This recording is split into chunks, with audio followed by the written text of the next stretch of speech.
Éviter l'escalade entre l'OTAN, l'Ukraine et la Russie, c'est tout l'enjeu de l'entretien en visioconférence prévu ce jour entre Joe Biden et Vladimir Poutine. Selon ce que l'on sait, le président américain devrait tenter de dissuader son homologue russe d'envahir l'Ukraine. Des responsables du renseignement américain affirment en effet que la Russie a amassé environ 70 000 soldats près de sa frontière avec l'Ukraine et que le Kremlin a commencé à planifier une éventuelle invasion dès le début de l'année prochaine. La Russie est-elle vraiment prête à intervenir militairement en Ukraine ou veut-elle faire passer un message éclairage?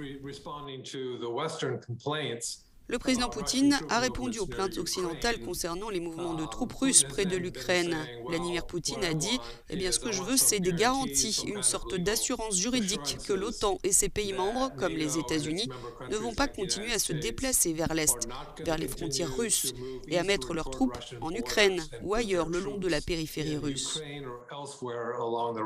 Moscou veut donc une garantie que l'Ukraine ne rejoindra pas l'OTAN. Or, ni Kiev ni Washington ne veulent prendre un tel engagement, même si dans les faits, la procédure d'adhésion de l'Ukraine à l'alliance militaire occidentale semble gelée.